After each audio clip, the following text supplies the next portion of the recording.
ఈనాటి ధ్యాన వాక్యము పరిశుద్ధ గ్రంథంలో ధ్యానించుకునేదానికి ముందుగా ఒక హెచ్చరిక ఏంటంటే ప్రియులారా, పరిశుద్ధ గ్రంథంలో అనేక మందిని మనము గమనిస్తే గొడ్రాలుగా ఉండి ఫలభరితముగా వారి జీవితాలు మార్చబడటం, ఎందు నిమిత్తము వారు తమ జీవితాలలో గొడ్రాలుగా మార్చబడి ఉన్నారో ఒక హెచ్చరిక కూడా మనకు దేవుడు కనుపరుస్తూ ఉన్నారు. అనేక మంది ఈ దినాలలో వారి జీవితాలలో సంతానము లేక గర్భఫలము లేక బాధపడుతూ తమ సొంత ప్రయత్నాలలో విఫలమవుతూ ఉంటున్నారు. కొంతమంది దేవుని మీద విశ్వాసం ఉంచక మనుషుల మీద ఆనుకొని మనుష్యుని యొక్క సహాయము కోరి విఫలమైన వారు కొందరుంటున్నారు.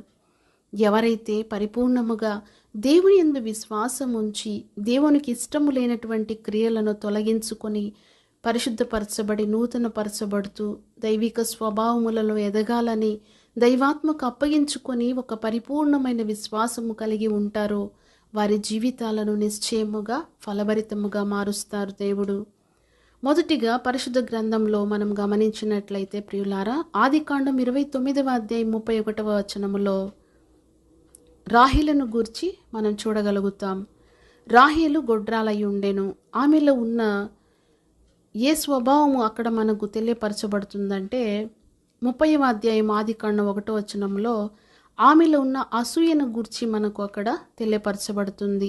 ఆమె అక్క అయిన లేయా పిల్లలను కనెను. రాహేలు గొడ్రాలై ఉండెను కనుక ఆమె తన అక్క అయిన లేయా మీద అసూయపడెను.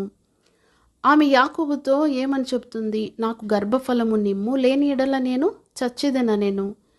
ఆమెలో మనము చూసేటువంటి స్వభావం ఏంటంటే ఆమె మానవుని యందు తన విశ్వాసం ఉంచుతుంది. ఇక్కడ మనం గమనించాలి, మానవుని యందు తన విశ్వాసం ఉంచుతుంది. నాకు గర్భఫలము నిమ్ము, లేని ఎడల నేను చచ్చేదను అంటుంది తన భర్తతో. ఆమె దేవునిని ఆశ్రయించలేదు. తన సహోదరి మీద అసూయపడుతుంది. కనుకనే ఆమె గొడ్రాలుగా ఉంటుంది. ఇక్కడ ఒక హెచ్చరిక ఏంటంటే, నీ జీవితంలో ఎవరి మీదనైనా నీవు అసూయపడుచున్నావా?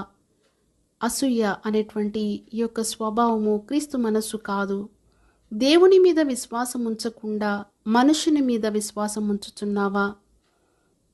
ఒకసారి పరిశీలించుకొని అసూయ అనే ఆత్మకు చోటివ్వకుండా, అవిశ్వాసానికి చోటివ్వకుండా విశ్వాసముతో దైవ స్వభావము కలిగి దేవుని కృప పొంది ఫలభరితంగా మార్చబడుదుగాక. ఆమేన్.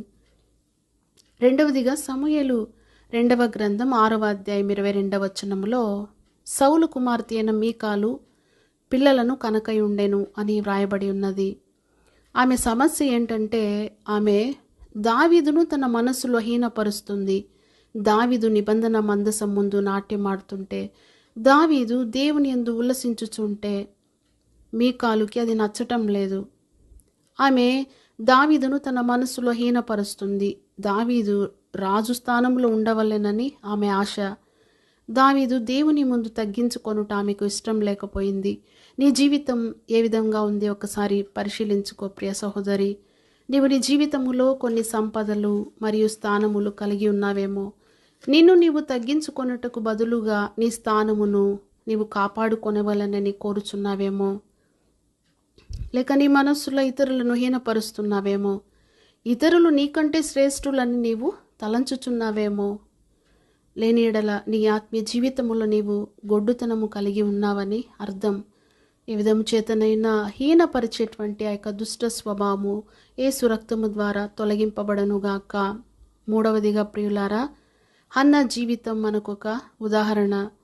సమూయేలు మొదటి గ్రంథం 1వ అధ్యాయం 10వ వచనములో హన్నా గొడ్రాలుగా ఉండుటను మనము చూచుచున్నాం. అయితే ఆమెను గూర్చి ఏం చదువుచున్నామంటే, ఆమె బహు దుఃఖాక్రాంతురాలై వచ్చి యెహోవా సన్నిధిని ప్రార్థన చేయుచు బహుగా ఏడ్చెను.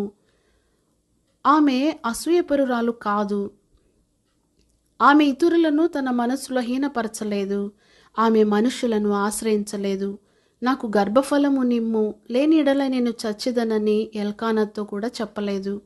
ఆమె బహు దుఃఖాక్రాంతురాలై వచ్చి యెహోవా సన్నిధిని ప్రార్థన చేయుచు బహుగా ఏడ్చెను.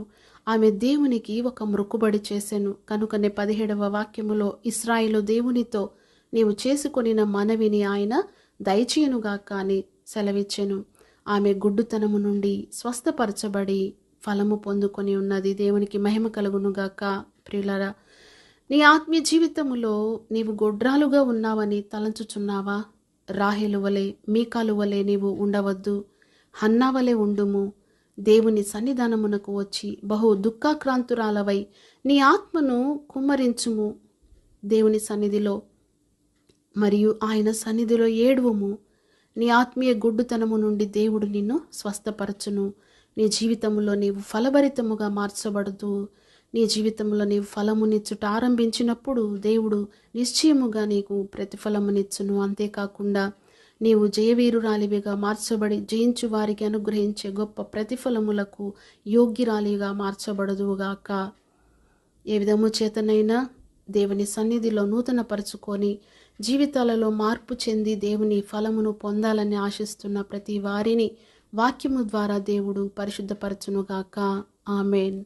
ప్రార్థన.